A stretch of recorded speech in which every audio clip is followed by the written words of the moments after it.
Finally China और US के बीच में डील हो गई है और इस महीने से टिकटॉक को यूएस के ऑपरेशंस को अलग किया जा रहा है टिकटॉक की एक नई ऐप बनाकर।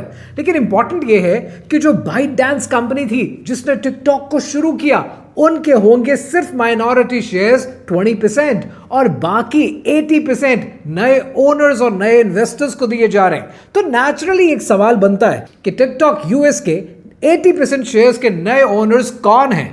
कहानी क्या है, आइए समझते हैं। जब आप टिकटॉक के नए ओनर्स को जानने की कोशिश करेंगे तो आपको 3 नाम प्रोमिनेंट नजर आएंगे। पहला नाम है लैरी एलिसन।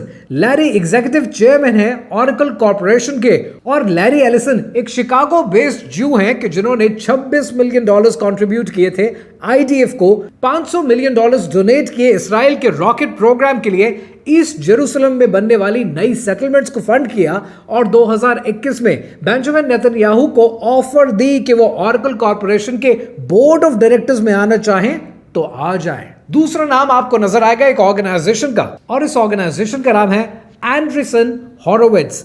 एंड्रीसन हॉरोविट्ज बेन हॉरोविट्ज रन करते हैं और वो एक अश्केनाज़ी ज्यू हैं और उनका खानदान किसी जमाने में रशियन एम्पायर को छोड़कर अमेरिका में आकर सेटल हुआ और ये रेगुलर बेसिस पे फंड करते हैं इसराइल की ऑर्गेनाइजेशंस को और अब तक $40 मिलियन की सीड फंडिंग कर चुके हैं इसराइल की कंपनीज में कि जिसमें साइबर सिक्योरिटी, एआई और हेल्थ केयर शामिल है। तीसरा नाम आपको मिलेगा कंपनी का जिसका नाम है SIG और SIG बिलियनियर ज्यू जेफ यास की कंपनी है और ये 15% शेयर्स ऑलरेडी ओन करते हैं ByteDance के और रेगुलरली डोनेट करते हैं APAC को और APAC वो लॉबी है जो रेगुलरली डोनेट करती है यूएस पॉलिटिशियंस को। इन सब बातों से एक बात तो क्लियर है कि अगर अब आप इस महीने से आगे टिकटॉक के ऊपर गजा के लिए आवाज उठाएंगे, फलस्तीनियों के लिए आवाज उठाएंगे या फिर फेक स्टेट के ऊपर बात करेंगे तो आपकी पोस्ट को रीच नहीं मिलेगी, आपकी आवाज को दबाया जाएगा,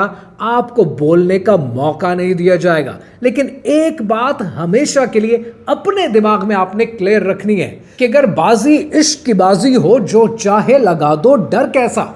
अगर जीत गए तो क्या कहना, हारे भी तो बाजी मात नहीं। जिस धज से कोई मख्तल में गया वो शान सलामत रहती है, ये जान तो आनी जानी है, इस जान की तो कोई बात